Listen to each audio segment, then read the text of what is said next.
Olá, sejam bem-vindos ao portal Atualidades do Direito. Sou Fabiano Melo, professor de Direito Ambiental, e neste programa vamos discutir a responsabilidade socioambiental. Comigo estão as doutoras Suzana Pádua e a doutora Annelise Steigleder, que vão abordar a responsabilidade ambiental, bem como a educação em matéria ambiental. Doutora Suzana, que está à minha direita aqui, é doutora pela Universidade de Brasília, é presidente do IP, instituto importante, que vamos falar aqui durante o nosso programa.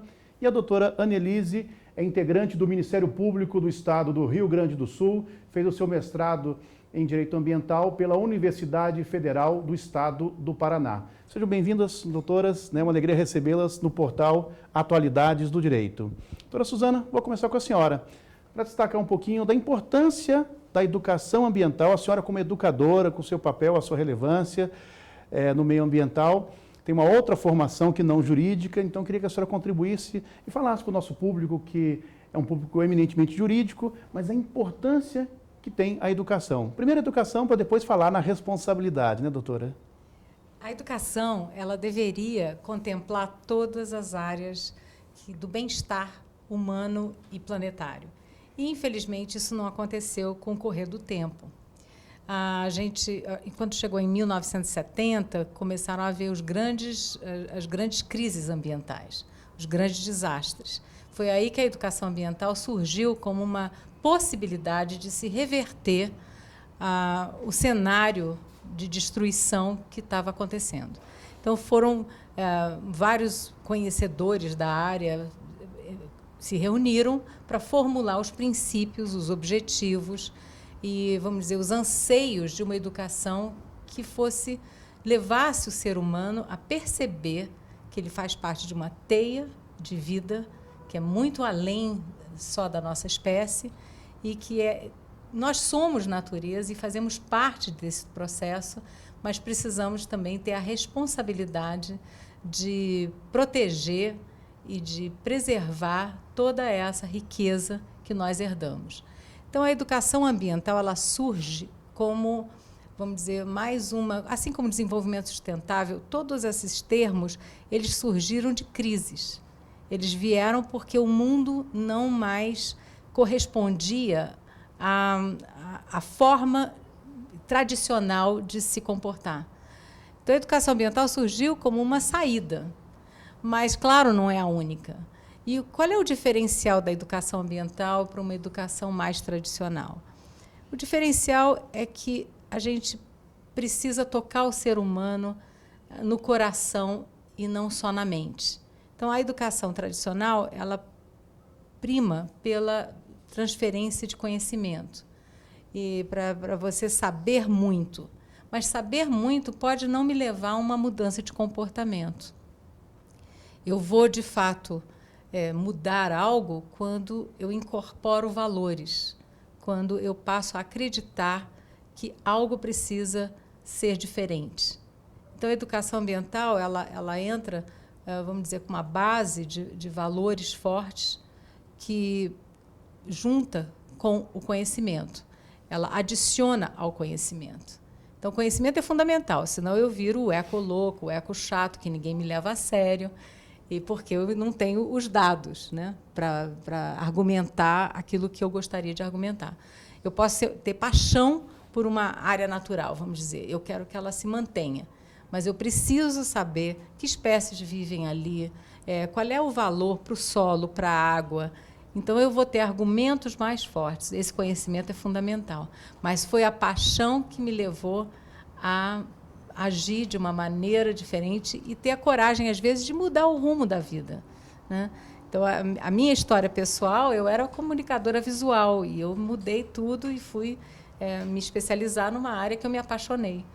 Então, eu acho que toda vez que você, na verdade, faz alguma coisa que você tem realmente muita paixão, você acaba fazendo bem feito, porque você se dedica àquilo porque você acredita. Então, vem de dentro, a educação ambiental vem de dentro. Agora, é um movimento internacional e o Brasil foi pioneiro, já que eu estou num fórum aqui jurídico, o Brasil foi pioneiro, porque a lei da educação ambiental, eu tenho a impressão que só no Brasil, durante muito tempo, eu nem sei se outros países adotaram. Então, existe uma lei de educação ambiental e que é interessante, porque se a gente for ler a lei, a base foi o que foi estabelecido em Tbilisi, lá na Rússia, na União Soviética, em 1977, quando esses formuladores dos princípios escreveram enfim, preconizaram o que deveria ser incluído na responsabilidade, na educação ambiental.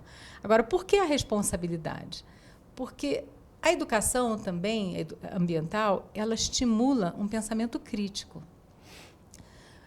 O ideal é que você instigue para sair da caixa, para sair do tradicional, para você não aceitar o modus vivendi que tem destruído o planeta como algo comum. Não deveria ser comum, né? A gente deveria pensar que nós temos algo a conservar, algo a proteger. Então, todo esse processo de responsabilidade, ele começa no indivíduo, na pessoa. Mas hoje você pode pensar e agir como na coletividade. A responsabilidade, ela deve ser de todos nós. Então, ela tem que começar com você mesmo e ela vai cada vez se ampliando. E eu tenho certeza que a Annelise vai poder dar uma contribuição maior, porque ela pode ser, inclusive, respaldada por uma questão jurídica, né? Então, aí você fica, eu acho que mais completo ainda. Tem certas coisas que só na lei, mas, idealmente, seria da gente celebrar tudo isso que nós herdamos, da gente perceber que nós somos parte de uma maravilha que é a vida. E não tratar a vida como se fosse uma commodity, né? A gente trata outras pessoas e trata a natureza como se fosse só uma fonte a ser explorada, sem que a gente permita que cada um se aflore, né? Esse respeito pela diversidade, essa conexão com o todo. E eu acho que vai até além, sabe? A gente poderia, na educação, priorizar uma felicidade plena. Porque eu digo que a felicidade plena ela não poderia acontecer nunca se a gente souber que outra pessoa está sendo explorada ou que a natureza está sendo destruída. Então, todo o processo educacional, isso não está na educação ambiental, tá? Isso é muito Mas valores fazem muito parte, mais. né, da discussão, Claro. sem dúvida, que vão embasar o processo educacional. Até queria aproveitar, então, que a senhora está colocando, porque, na verdade, nesse mundo onde desejos foram transformados em direitos, onde a felicidade se apruma, muitas vezes, nos desejos materiais, qual é o desafio da educação ambiental? Porque, afinal de contas, nós temos uma sociedade cada vez onde o consumo é norteador, né, o parâmetro de qualquer processo.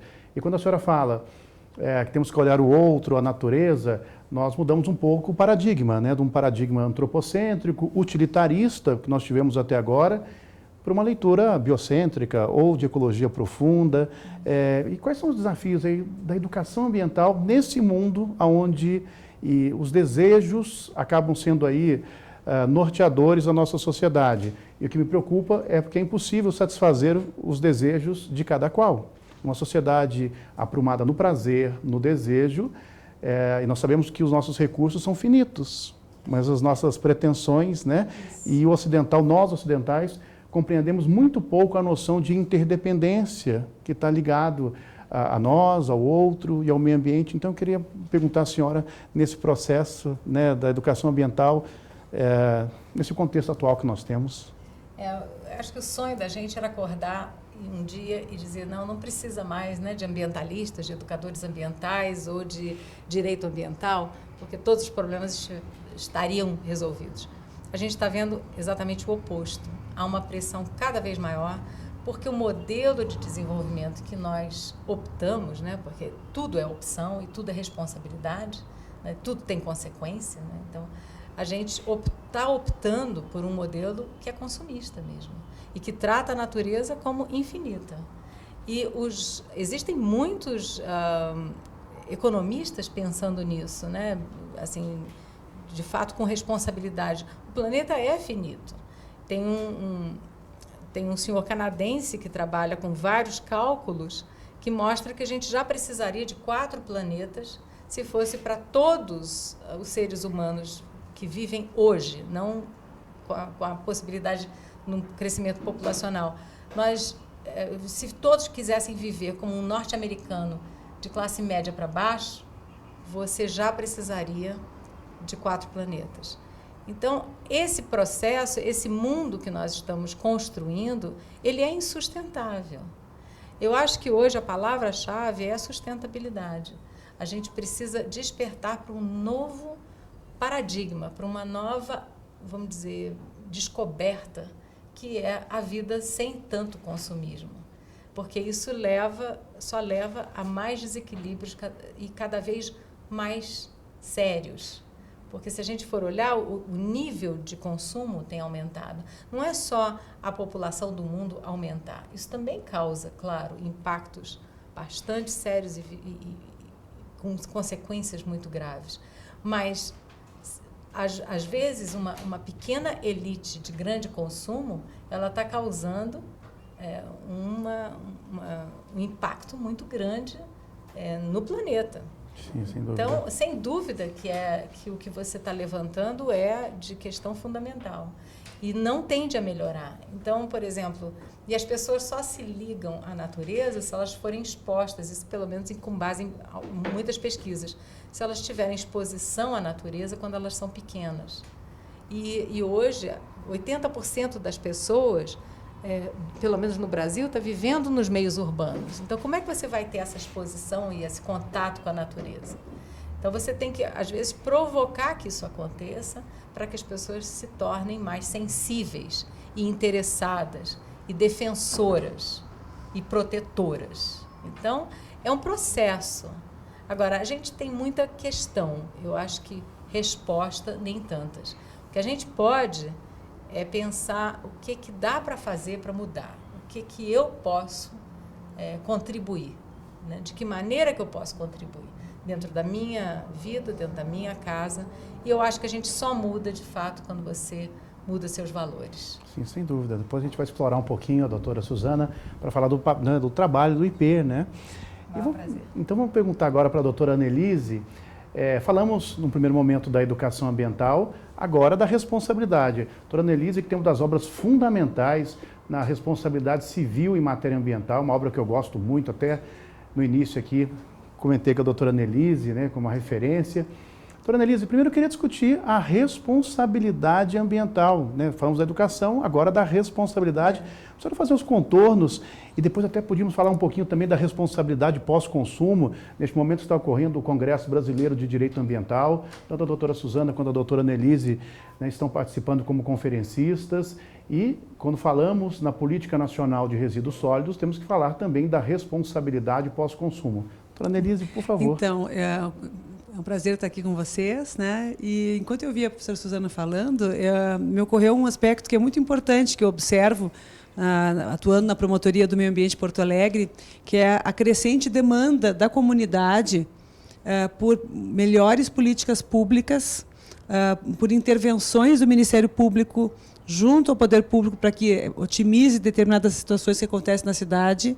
Então, já se veria, e buscando a responsabilização também daquelas situações, daquelas pessoas que estão causando algum tipo de dano.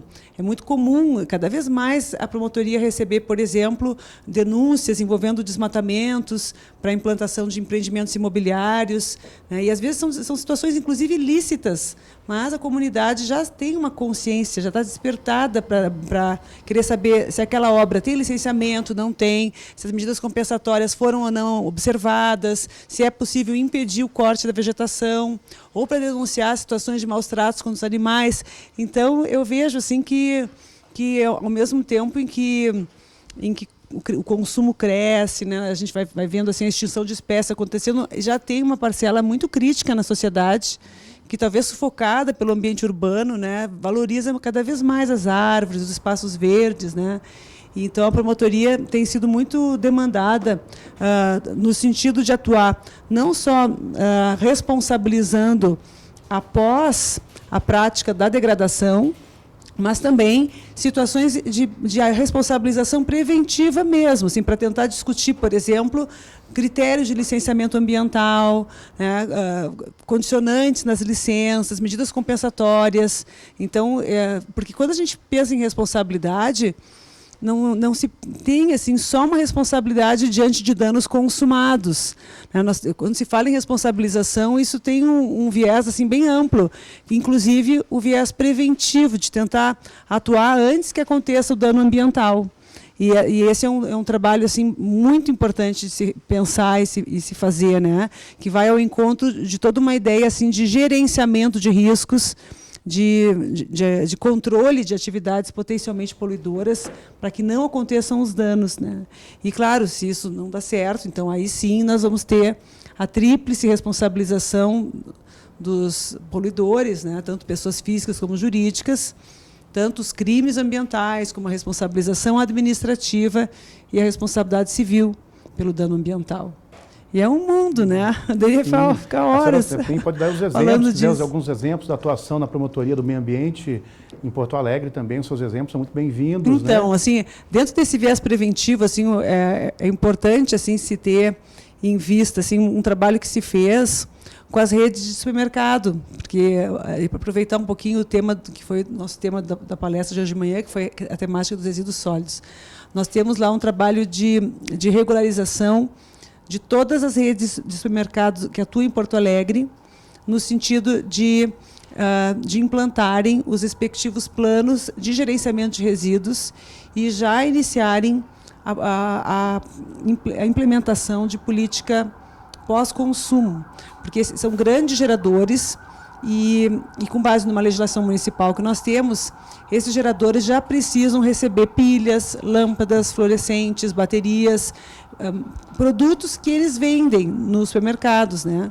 Então, a promotoria tem lá um trabalho que foi um trabalho preventivo, porque não se pode dizer que estão causando um dano ao meio ambiente, mas o objetivo era justamente já começar a implementar a lei de resíduos sólidos lá. Então, com base numa iniciativa municipal, mas os supermercados entenderam a necessidade de já começarem a pensar nisso e cada um deles criou pontos de entrega voluntária de resíduos sólidos do pós-consumo, né? Então, as embalagens, pilhas, lâmpadas fluorescentes, enfim, tem toda uma gama de vidros, enfim, é tudo bem legal, assim, ficou bem interessante. E aí, então, o consumidor ele é orientado, quando ele chega na loja, para que ele possa, então, fazer o descarte do resíduo pós-consumo, né? Então, esse é um trabalho preventivo de responsabilização e que partiu não só de um marco legal, porque nós temos no Rio Grande do Sul já isso implementado, assim, em termos de política legislativa, mas partiu também do setor, né, dos supermercadistas compreenderem que estava presente a necessidade de eles já se engajarem, inclusive como uma espécie de marketing positivo, né? Então isso é interessante, assim, chamar a atenção que não é só quando já se tem lá uma contaminação, uma situação de degradação acontecendo, né?